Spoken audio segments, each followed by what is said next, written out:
Meanwhile, we continue talking about Mr. Wafula Chebukati's wars at the IEBC. It's definitely looking bad for him now. If at all he already has to fight his commissioners, he is already in bad books with the Secretariat. What next for him, Sam? Fred, I think one of the issues we are looking at is that the date for the next election has already been gazetted, which means then he has about slightly above 40 days to get his house in order.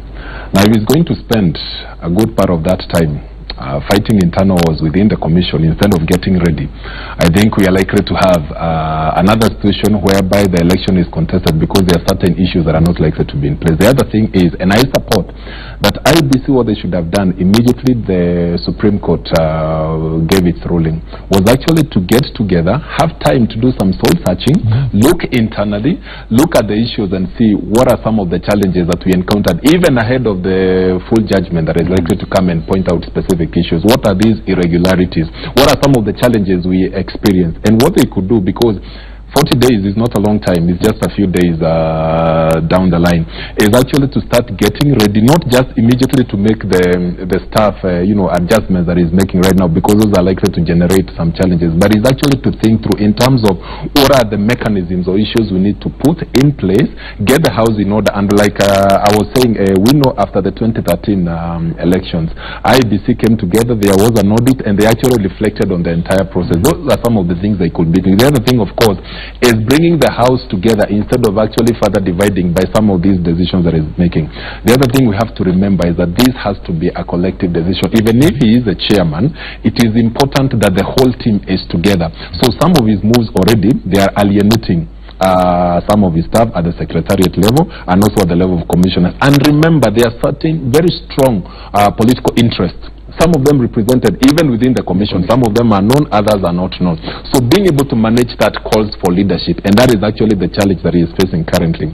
But the other thing we have to remember, and I said, IBC is supposed to inspire confidence. As it stands now, a good number of people do not have the faith or the confidence in the body.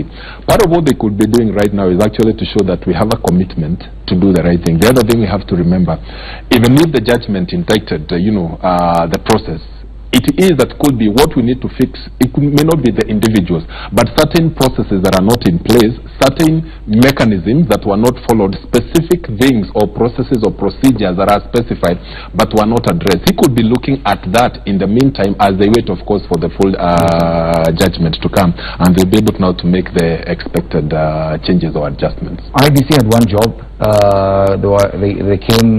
This particular commission came into being with very few months left to the August 8th elections. That was their main job. In fact, that's why we got this IEBC commission. They failed. They've been indicted by the highest court in the land. Now we're seeing cracks. It means that these cracks existed even before the elections, and probably that was a problem. Charles? Well, I think this one now, that you remember when there was that report after the Kriegler report, they said that commissioners should not just come into a commission just months to the election. They should stay there for a longer period so that they are able to steer the ship well.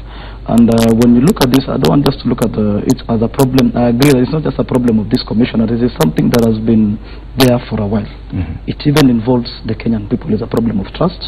It's a problem of within the commission itself, that people have been used to doing things not the right way, which is why this time round when the courts went and they really used a microscopic glance at the process, then they found there was irregularities and inconsistencies with the procedures as stated by the law. But now looking at what is happening at the IBC right now, it is tragic that it is self-cannibalizing itself. As the leader of the commission, as the chairman, it was incumbent on Chairman Chebukati to defend the commission first of all, that he should defend his team. And really, if there is any problem, the buck stops with him and he should take responsibility. But what we are seeing right now is like a captain of a ship. When they go into turbulent waters, he decides to throw some sailors off the board into the waters to be eaten by sharks. And now you remain on board as the captain. That way, you are really not inspiring leadership. The albatross still remains on the neck of the chairman of the commission. He is the leader of the commission, and if there is any problem, if really he feels that the commission did error of a certain level and that they did not satisfy the constitution, then it should take the high road. But I know again the challenge is that we are in a situation where now the president, being a temporary incumbent, cannot appoint another chairman of a commission or this commission, these state and public officers. Therefore, so he's still it's a catch-22 situation for Kenya. Chebukati remains in office either way. He remains in office for now, but for how long after these elections? Because already you can see he's not in a good working relationship, doesn't have a good working relationship with the CEO, Ezra Chiloba, and some of the people within the secretariat. Unless now he fires all of them and gets a new secretariat, he's already in trouble with his commissioners, he's already in trouble with the political players. Chebukati, it doesn't look good for him. We've seen what has happened to previous chairpersons of the electoral agency, Samuel Kivuitu, Kisak Hassan. Now Chebukati, will he escape this time round? Somebody said that when you get to the position of the chairman of an electoral commission in Kenya, you are definitely writing your obituary, you know, and that's true, because it's not been very, very good for the past chairman of electoral bodies in this country. But again, I want to say this: if Chebukati has not learned that if you do not consult the political party, they will hit you, then it's too late for him. You better just throw in the boot and say, I'm gone. Something will have to happen in his position. Let me tell you, it doesn't matter. In the political divide today, you need both the political divide.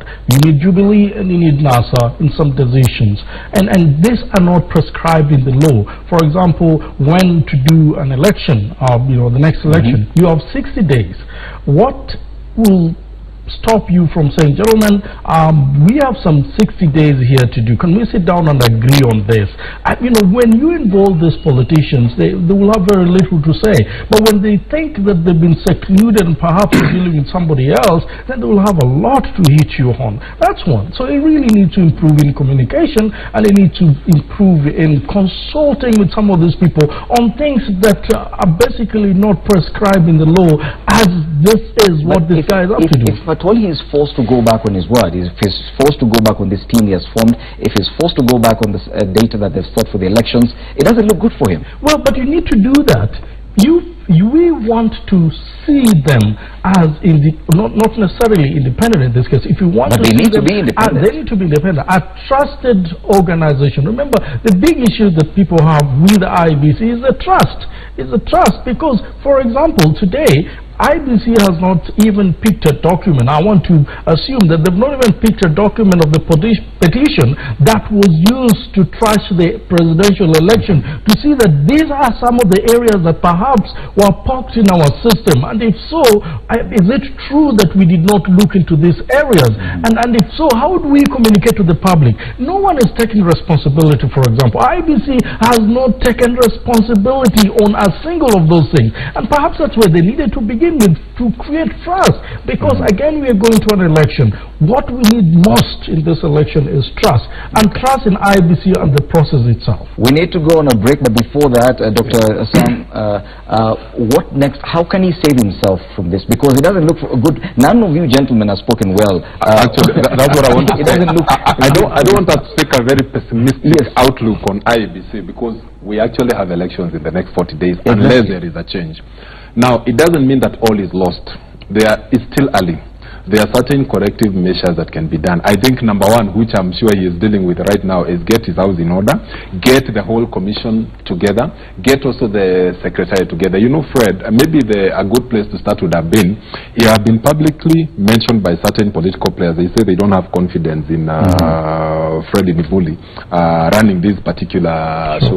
Then perhaps I could be given time to evaluate and see whether I still want to continue. That would be a better way, instead of just directly replacing me, because I could also have my own defense and say, I did not do anything wrong. Because Chebukati initially seemed to push the blame to the Secretariat. But in the same way, Chiloba could also push the blame to specific returning officers in specific areas where there were irregularities or issues that were cited. So going forward, one of the things, of course, is to get the house in order. The other thing, of course, is to look at the law. Like we said, forget the politics, because the politics will even become louder. The third thing is, of course, to continually engage with the different political players without giving in to every demand they are making, but consult, listen to them, because some of the concerns they are raising are valid. But the other thing, of course, is that they will still have to wait for the full judgment so that they could look at specific issues or recommendations that have been raised in that particular judgment, and they will be able to address that. But number 5 and most important is actually to communicate more.